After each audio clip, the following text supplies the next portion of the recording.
Sony released a brand new camera just last night called the ZV1.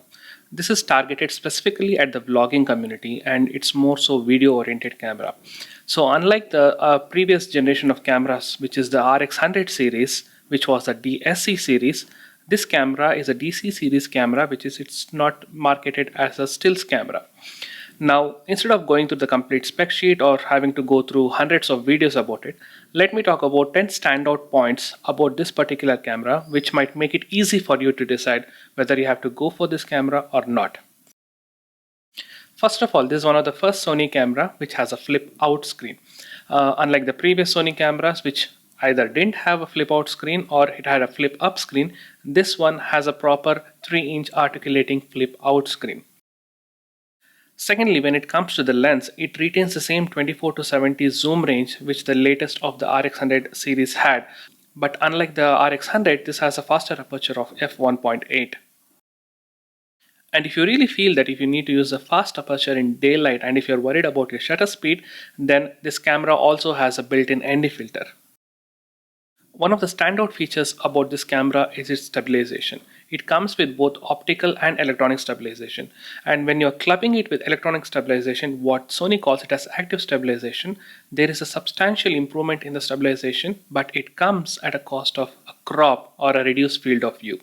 And an additional crop at 24 mm when you're using it with active stabilization might not be really a vlogging field of view. But if you don't want to take chance with the field of view while doing the shooting, then Sony gives you an option of applying the stabilization during post-production using the software that comes with the camera.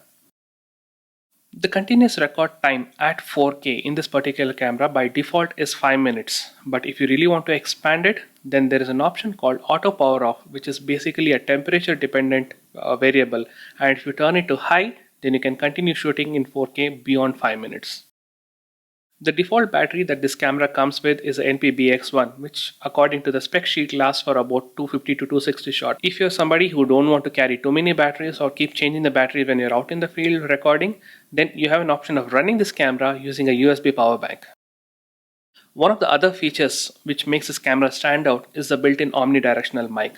Unlike the other cameras wherein the mic is of a very inferior quality, the mic here is far superior. And Sony also provides a dead cat along with the camera so that you can use it to avoid wind noise. But if you're somebody who's very keen on the type of audio you get, you can actually pair it with any of the Sony microphones using the active hot shoe mount which is there on the camera. Or you can use any of the third-party microphones along with the mic port which is available in the camera.